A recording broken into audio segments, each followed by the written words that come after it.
Stop. You haven't subscribed to the channel yet. Subscribe now. We have new stories every day. Now, let's go. The alarm buzzed like it always did, kicking off the star of our day. Charlotte, my wife, and I reluctantly rolled out of bed. The early rays of sunlight filtered through the curtains, and I groaned, feeling unusually worn out as I swung my legs over the side of the bed. "Why do you sound like you're getting old?" Charlotte teased, already making her way to the bathroom.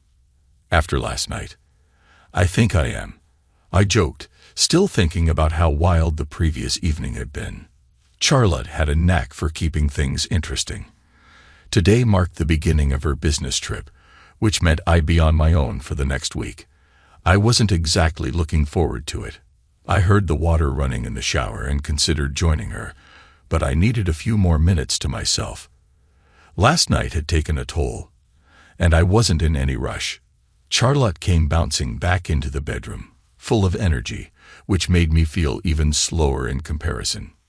"Come on, get up, sleepyhead. We've got bills to pay," she said with a playful nudge. All right, I'm up," I replied, dragging myself to the bathroom to splash some water on my face. After freshening up, we had breakfast together before going our separate ways, Charlotte heading to the airport, and me to my job. We both worked at a manufacturing company in Chicago. Charlotte was a corporate lawyer, specializing in negotiations, and her current trip to Seattle was for talks with a tech firm about a new contract. She traveled a few times a year for work, usually gone for about a week each time. Charlotte, 34, had finished law school at Ohio State over a decade ago. She stood about 5 feet 5 inches, weighed around 130 pounds, and had a figure that always caught attention. From the very start, Charlotte had me wrapped around her finger. "My name is Mike Brooks, and I'm an engineer at the same company where Charlotte practices law. I'm 38 years old, 6 feet 2 inches, and I try to stay in shape by hitting the gym regularly. Charlotte and I are golf lovers, often playing with friends. Our relationship really began to take off during a company outing. For me, it was love at first sight, and we were married just 6 months later. Now, 7 years into marriage, we just bought the house of our dreams, with plans to start a family soon. Charlotte was looking forward to becoming a stay-at-home mom once we had kids, a plan that was supported by both of our parents, who lived close by. In fact, she was planning to stop taking birth control after this trip. After breakfast, I helped Charlotte pack up her car for the trip. She kissed me goodbye, and I noticed her eyes misting up as she got behind the wheel. "I really hope we don't have to say goodbye like this much longer," I said, feeling hopeful about the future we were building together. "I can't wait until the trip ends," she said, clearly not enjoying these farewells any more than I did. "I hate saying goodbye as much as you do," I reassured her. "How about we order in on Friday night when you get back? Relax with some takeout." "That sounds amazing. See you then," she said before pulling out of the driveway. I stood there watching her car disappear down the road, then headed inside to get ready for my workday. At the office, after grabbing a coffee, I went straight to my desk. That's when my phone rang. "Brooks here," I answered. "Hey, Mike, can you swing by my office for a moment?" My boss, Mr. Patterson, asked. "Sure thing.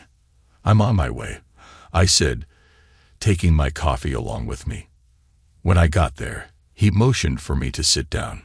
"Mike, I've got an opportunity you might want to consider. Since Charlotte's away, it crossed my mind that our tech guy in California, Greg Andrews, is out sick, and there's a client in Los Angeles that needs some help. You're familiar with the equipment. Could you head out there to sort it out?" I paused for a moment, thinking. Actually, I've got nothing pressing here, and with Charlotte gone, I'm free. When do they need me? "As soon as possible," he replied. "Mary will take care of your travel details. Make sure to contact the client and get the full picture of what's going on." "Got it. I'll head out this afternoon so I can be at the client's first thing tomorrow," I said, suddenly feeling excited about the impromptu trip. "Safe travels, Mike," Mr. Patterson said, Wrapping up our conversation, I stopped by Mary's desk to give her a heads up about my travel arrangements, and then called the client to get more information about their problem. With that done, I headed home to pack. Driving home, I couldn't help but grin as an idea popped into my head. If I wrap things up early, I could surprise Charlotte in Seattle. The thought of showing up unannounced had me more excited about the trip. While waiting at the airport for my flight, I tried to call Charlotte, but she didn't pick up. I left a message saying I'd be at my parents' place for a few days and that she could reach me on my cell. Everything went smoothly, and by Tuesday afternoon, I had the client's issue resolved. Their equipment running smoothly. Wasting no time, I booked a flight to Seattle, aiming to arrive by 9 p.m. After checking out of my hotel, I headed to the San Francisco airport, grabbed dinner, and while eating, Charlotte called. We chatted briefly. She asked how things were going at my parents' place, and I kept up the act.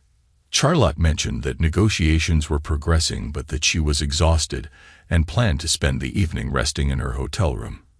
After exchanging a quick goodbye, we hung up. I boarded the plane, nerves tightening with each passing moment.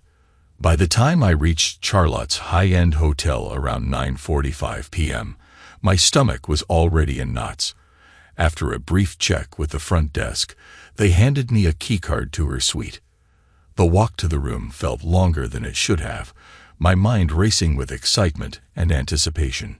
I'd planned a surprise to make her smile, to sweep her off her feet with an unexpected visit. But when I stepped quietly into the suite, something immediately felt off. The only light came from the lamp by her closed laptop on the desk. The room was eerily silent, and there was no sign of Charlotte. I sat down my suitcase, a flicker of confusion growing. Where was she? I checked the bedroom. Empty. The bathroom. Empty too. A strange unease began to settle in. Maybe she was still out. But it was almost 10 p.m. Shouldn't she be back by now? I was debating whether to wait or go look for her when I noticed the door to the adjoining suite was slightly ajar. My pulse quickened. I pushed it open, slipping silently inside, only to find the living room empty. But then I heard a sound, a muffled voice, followed by movement coming from the bedroom. Instinctively, I froze, my breath catching in my throat. Something was wrong. With my heart pounding and a sick feeling swirling in my stomach, I crept closer to the bedroom door, peeking through the crack. My world shattered in an instant. There on the bed was Charlotte. She was fully undressed, and next to her was some man, his face turned away. But his presence was unmistakable. My breath hitched, and for a split second, fury surged through me. Every fiber of my being screamed to burst in there, to tear into the room and demand an explanation, to confront them both and let my anger loose. But somehow I stopped myself. The rage boiled under my skin, but I forced it down, swallowing back the betrayal burning in my throat. My hand shook as I stepped back, retreating into her suite. My thoughts raced, and then a cold, calculating calm took over. I grabbed my digital camera from my suitcase, the one I had planned to use to capture memories of this trip, and adjusted it for low light, switching off the flash. I knew what I had to do. I returned to the bedroom door, silently positioning myself in the shadows. They were so wrapped up in each other that they didn't even notice me standing there. With each quiet click of the shutter, I captured their betrayal, proof of everything I had just witnessed. When I had enough, I slipped away, back into her suite. My emotions felt raw and exposed, but I had to keep it together. I couldn't let them see me unravel. As I scanned the room, my eyes landed on her open briefcase. I rifled through it, finding a business card with the name Roger Pearson, the lead negotiator from our company. I pocketed it. Back at her desk, I connected my camera to her laptop, transferring the damning photos onto her computer. I didn't stop there. I set one of the images as her desktop background, knowing she'd see it the next time she opened her laptop. The weight of what I had done started to hit me, but I couldn't stop now. I packed up my things and slipped out of the room. the betrayal pressing down on my chest like a boulder. I handed the keycard back to the front desk, my hand shaking slightly as I left the building. My next move was automatic. I called the airline, desperate to get out of there.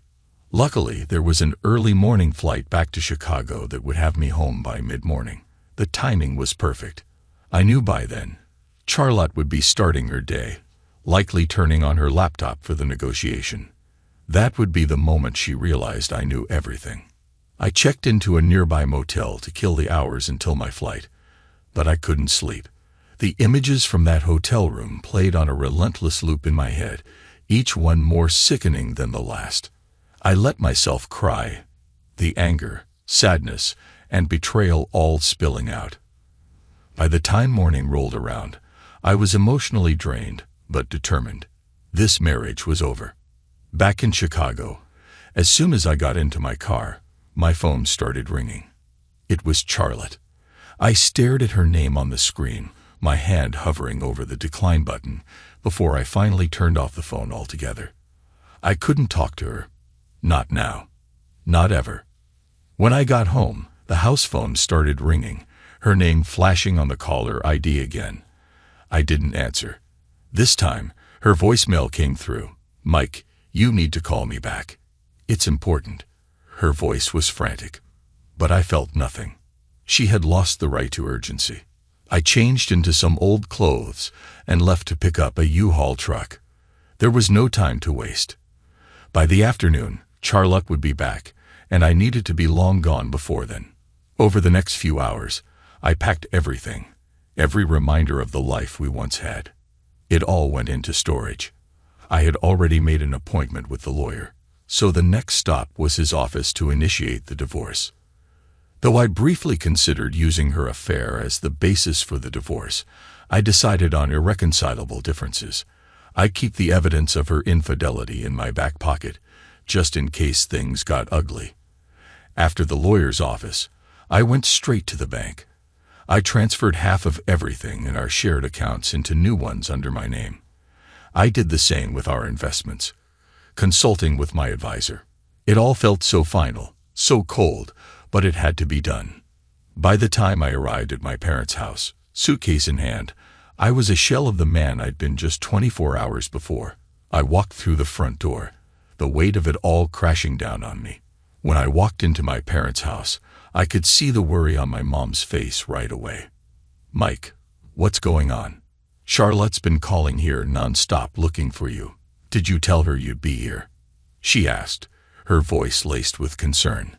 I sat down heavily, the weight of the last 24 hours pressing down hard. My dad, who had retired a few years back, watched quietly from across the room.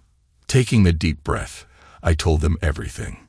The cheating, the photos, the fact that my marriage was over.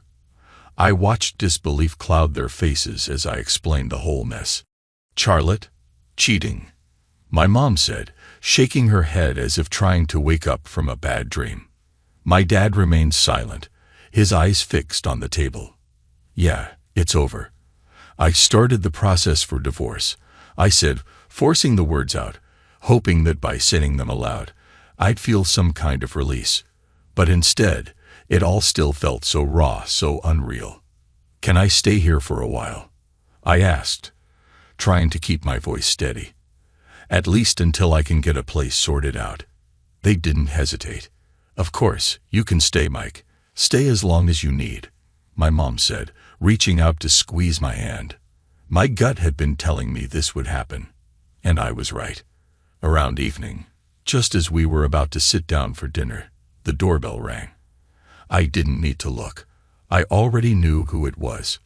My dad answered the door, and seconds later, Charlotte walked in, her face pale, eyes wide with a mix of fear and desperation.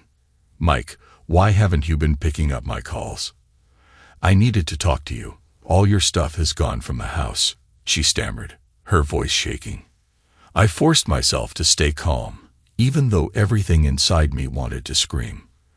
"I thought the note I left on your laptop would explain everything you needed to know," I replied, coldly but without raising my voice.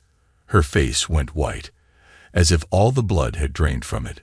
"So it was you who left that picture on my computer," she whispered. "Mike, can we please talk somewhere?" "Please," she begged, her eyes pleading. But I didn't waver. "Charlotte, I'm not your honey anymore. There's nothing left to talk about. I've started the divorce process. Anything that needs to be said can be handled by the lawyers," I said, the finality of my words hanging in the air between us. I could see the panic in her eyes, but I didn't stop. "Seeing what you did in Seattle killed any feelings I have for you," I added, my voice unwavering. "Now please leave. I'd like to eat my dinner in peace." "Please, Mike, don't do this," she begged, tears pooling in her eyes. "Let's at least have a real conversation before ending things like this." Her desperation clawed at me, but I couldn't let it in. I had to stay strong. "What could you possibly say to excuse cheating on me? It wasn't like you were defending yourself," I shot back, my voice colder than I expected. "You might want to give your boyfriend, Roger, a heads up. I'm sure his wife will love to hear what he's been up to." Tears spilled down her cheeks. "Mike, can we please just talk this through?" she cried, the panic in her voice only growing. But I was done. "Just leave, Charlotte. You're ruining my dinner," I said flatly, without any emotion. Then, almost as an afterthought, I added, "Here's an idea. Write me a letter. Maybe you can use that clever lawyer brain of yours to explain why it was okay to destroy our marriage. I'm sure you'll find a way to pin it all on me." She looked at me, heartbroken, her tears streaming down her face, but I held firm. "Goodbye, Charlotte," I said firmly, leaving no room for her to argue. Slowly, she turned and walked out, and I watched her go, a part of me wanting to feel relief. But instead, all I felt was an emptiness I couldn't shake. Once she was gone, my parents sat in stunned silence, still processing everything that had just unfolded. "Mike, that was harsh," my mom said quietly, breaking the silence. "Mom, would you like to see the pictures I took of her with another man?" "That's the real harsh part," I replied, unable to hold back the edge in my voice.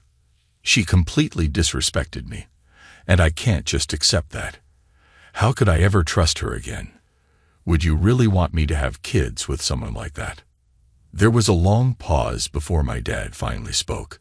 "I get it, son," he said softly, "but maybe after some time, you'll start to see things differently." "I don't think so, Dad," I replied, shaking my head. "Can we just drop it and finish dinner?" I asked, eager to move on from the conversation. "Sure, Mike," he said, though his voice was heavy with reluctance. Meanwhile, in Seattle, Charlotte was replaying everything in her mind. That Monday morning, when she left for the trip, she had felt a mix of sadness and excitement, sad to leave me behind, but hopeful for our future, for the family we had been planning. Everything had seemed perfect, the timing right, our lives on track. On the flight to Seattle, she had sat next to Roger Pearson, the company's chief negotiator. He was her work partner, the guy she'd spent countless hours negotiating deals with. As they chatted, the conversation had turned from work to their families. Roger knew about her plans to leave her job once she got pregnant, and he even mentioned how much he'd miss working with her when she became a stay-at-home mom. Roger, at 48, had been married for 20 years and had teenagers. They knew each other well, and their working relationship had evolved over the years. But a decade ago, things had shifted. Late-night meetings had turned into something more, something they both tried to rationalize as a way to ease the stress of work. They had convinced themselves it wasn't really cheating because it somehow made things better at home. For a while, she had felt guilty about the affair, and they had stopped. But when negotiations became particularly tough, Roger suggested they rekindle their old arrangement, and she had agreed, telling herself it was a necessary release. The thrill and danger had a strange way of making things more exciting with me, which told her guilt. But now, everything had spiraled out of control. The second morning of the trip, after a long day of negotiations, Charlotte had sat down at the table, opened her laptop, and froze. Staring back at her was the damning photo of her and Roger, caught in their secret. Panic flooded her as Roger, sitting next to her, noticed too. "What the hell is that?" he whispered, his voice sharp. "I don't know, Roger. I swear that wasn't there last time I used my laptop," she said, her voice barely steady.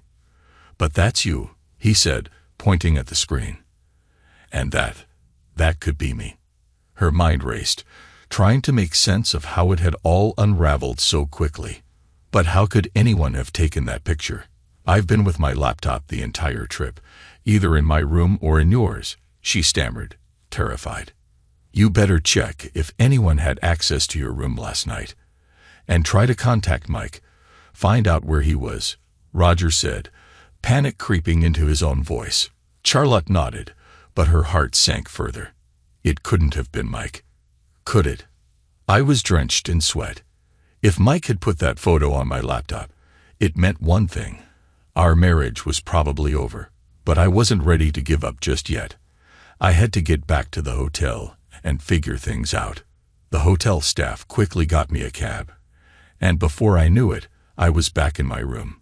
My first stop was the reception desk. I asked if anyone had entered my room last night.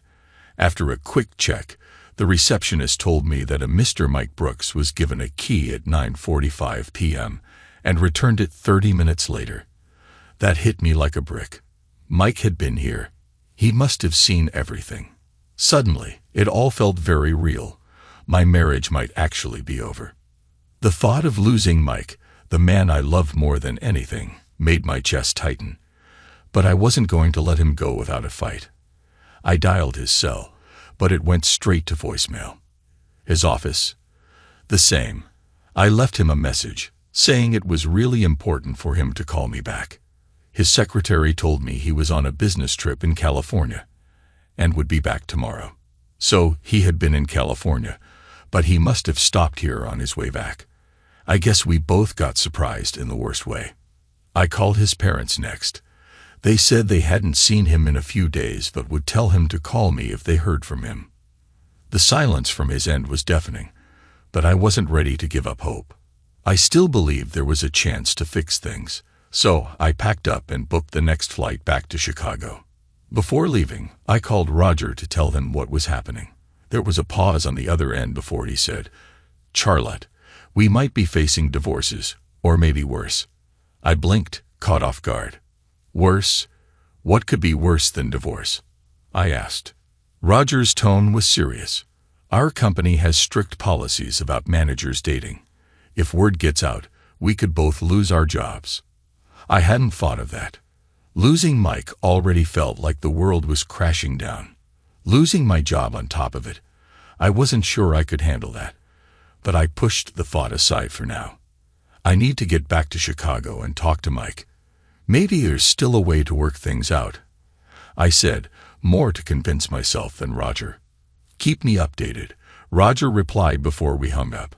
I hurried to the airport, taking the hotel's limo. I'm a flight back, my mind raced. I rehearsed everything I wanted to say to Mike, hoping I could make him see that what happened was emotional, not just physical. Maybe if he understood that, we'd have a chance to rebuild. But when I walked into our house and saw his clothes were gone, I knew. He was done. My heart sank. He knew everything and had left. I tried calling him again and again, but still no answer. Desperate, I drove to his parents' house. When I saw him there, it was like looking at a stranger. He was cold, distant, and completely closed off. My words didn't reach him.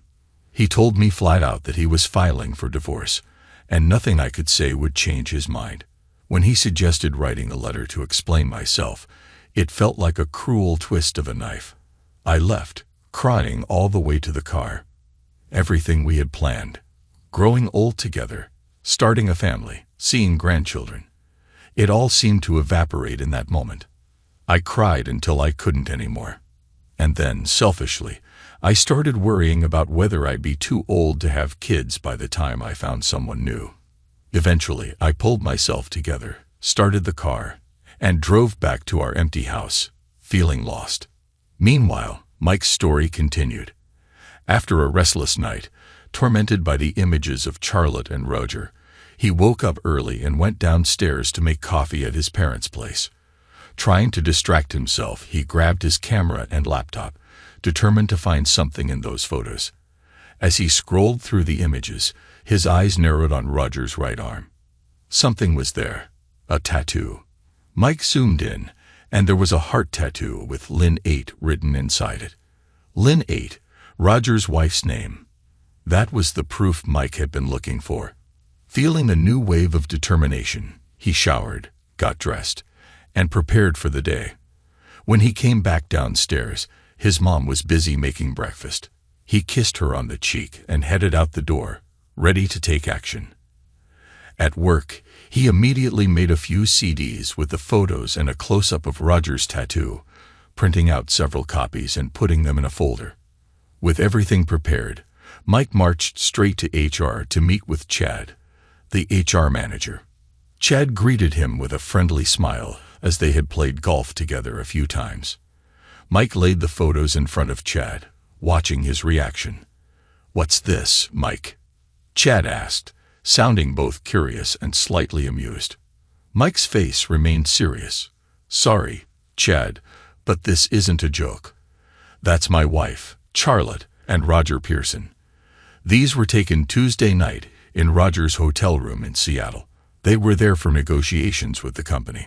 Chad's face paled as he pieced it together. "Oh man, Mike, I'm really sorry to hear that. What do you want to do about this?" "Well, their job contracts clearly state no romantic relationships between managers. You could fire them both for breaking that rule. We've never actually enforced that rule before. Are you sure you want to go down this path? It'll make the affair public. And are you sure about divorcing Charlotte?" Chad asked. Mike paused for a moment, considering Chad's words. But his mind was made up. He nodded. "Yeah, Chad, I'm sure.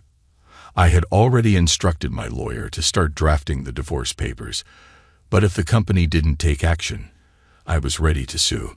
"Don't worry, Mike. I'll talk to our legal team and make sure this gets handled," Chad assured him. With that settled, Mike headed over to his boss, Mr. Patterson, to fill him in on what was happening in his personal life. When he explained the situation about Charlotte and Roger, Mr. Patterson was genuinely shocked and concerned. "Take the rest of the week off as vacation," he said without hesitation. I nodded in appreciation, and before I left, he complimented me on my work in California. Apparently, the client was thrilled with how quickly I'd fixed their production line. And on top of that, Mr. Patterson mentioned that the California engineer was retiring soon due to health reasons. He hinted that I might be a good fit for the position if I wanted it. "I'll think about it and let you know next week," I replied, grateful for the opportunity, but not quite ready to decide just yet. As I was leaving his office, Mary, his secretary, stopped me. "Mike, your wife stopped by earlier looking for you. She said she'd come back later." I sighed. "Mary, if she comes back, please tell her I don't want to see her." Mary's eyes widened. "Oh, I'm so sorry. I didn't realize there was an issue." "There's a big issue. Charlotte and Roger Pearson were cheating," I said, keeping my tone steady. I figured the news would spread around the office by lunchtime, since Mary liked to chat. But that was fine. I had bigger things on my mind. Back at my desk, I decided to make an important call. Roger's wife, Linda, and I had met at work events over the years, and now I had to break the news to her. "Linda, it's Mike Brooks. How are you?" I asked, trying to sound calm. "I'm doing all right, Mike. Roger mentioned you might call, but didn't say why," she responded. "Do you have a moment? We need to talk. I'm free now. Come over. You know where we live, right?" "I'll be there in 15 minutes, I said, hanging up. When I arrived at their house, I was nervous but resolute. I couldn't let Roger off easy, and I didn't want to leave Linda in the dark. "Hi, Mike, come in. Want some coffee?" she offered, welcoming me into the living room. "That would be great, thanks," I replied. After a few moments, she returned with 2 cups of coffee and sat down. "So, what's going on?" she asked, her face calm but expectant. I took a breath. I'll get straight to it, Linda. I caught Roger and Charlotte together in Seattle. I'm divorcing her, and I started the process to get them both fired from the company. I wanted to give you a heads up because it's going to become public soon. She took a sip of coffee, and for a moment, I wasn't sure what to expect. Mike, I had my suspicions about Roger for a while, especially on his business trips. But I didn't want to believe it, she admitted. I didn't want to think it was true. I'm really sorry, Linda. I've got photos if you need proof. Linda nodded slowly. Yeah, leave me a copy. I'll look at them later when I'm ready. I knew this day would come, but it's still tough. I could see the sadness in her eyes, but she was handling it with grace. I feel the same way, I said. Charlotte and I were close to starting a family, but I can't see a future with someone I can't trust. The mother of my kids needs to be someone I can respect. I understand, Mike. Thanks for being honest with me. I'd rather hear it from you first than through rumors. I'm sure Roger's going to feel the weight of it soon enough. And who knows, maybe Charlotte will too, Linda replied, her voice a mixture of sadness and resolve. I wish it had just been a one-time thing. It would have been easier to forgive. If there's anything I can do to help, just let me know, I said as I stood to leave. Thanks, Mike. I'll be okay, she said, offering a small but genuine smile. 6 months have passed since I'd filed for divorce. This morning, I received the final papers, and it's official. I am no longer married to Charlotte. It feels like a weight has been lifted. I haven't seen or spoken to her since that day at my parents' house. My lawyer handled everything, and I let go of the house, the furniture, and all the things we bought on credit. Cutting ties was the best thing for me. Without my income, Charlotte had to sell the house, and though she struggled financially at first, she managed to bounce back. She's a smart lawyer and found a new job within a month. From what I've heard, she's even started dating again. Good for her. I hope she's honest with her new boyfriend about why our marriage ended. Linda divorced Roger too. He lost his job and found another one, but with a lower salary, he's having trouble keeping up with alimony and child support. As for me, I've moved on and found peace. I relocated to Ventura, California, a serene coastal town halfway between Santa Barbara and Los Angeles. It's a quiet place, and I've settled into an apartment building with lots of singles and young couples. The cost of living is high here, but I'm managing just fine. I've even started seeing someone new, a woman who lives in my building. Like me, she's been through a divorce, and we found a lot of comfort in each other's company. We're taking things slow, but there's a calmness in this new relationship that feels right. Trust is important, and with both of us having gone through tough times, we understand that better than anyone. We're not rushing into anything, but the future looks bright. Maybe kids are still in the cards. Life is unpredictable, but I'm ready for whatever comes next. For now, I'm enjoying this new chapter. Work is going well, I'm in a peaceful place, and I'm taking life as it comes. Sometimes things don't work out as planned, but that's okay. I've learned that there's always something better waiting on the other side. Thanks to everyone who took the time to listen to today's stories. If you enjoyed it, please consider liking and subscribing if you haven't already. Feel free to share your thoughts on the events in the comments below. Take care.